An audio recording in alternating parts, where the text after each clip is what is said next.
આજે 23 બારડોલી લોકસભાના ભારતીય જનતા પાર્ટીના ઉમેદવાર તરીકે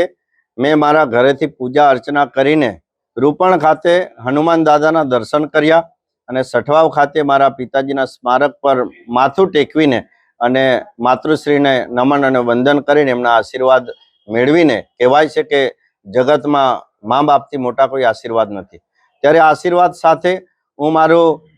લોકસભાનું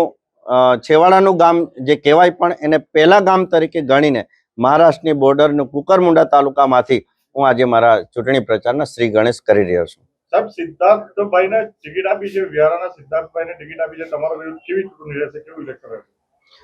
લોકશાહી દેશમાં લોકતાંત્રિક પાર્ટીઓ પોતાના ઉમેદવારો ઊભા રાખતી હોય છે,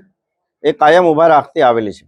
પણ મારે ચોક્કસ એટલું યાદ દેવડાવવું જોઈએ કે 2014માં તાપી જિલ્લાના જ તુષારભાઈ ચૌધરી જે કેન્દ્ર સરકારના સિટિંગ એમપી અને સિટિંગ મંત્રી પણ હતા,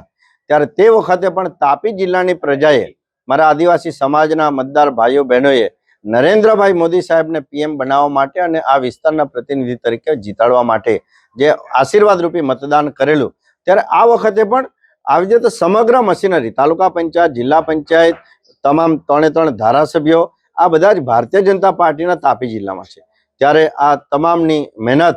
ફરીથી આ નરેન્દ્રભાઈ મોદી સાહેબને અને આ વિસ્તારના પ્રતિનિધિ તરીકે જીતાડવા માટે ખૂબ મોટું યોગદાન એમનું રહેશે।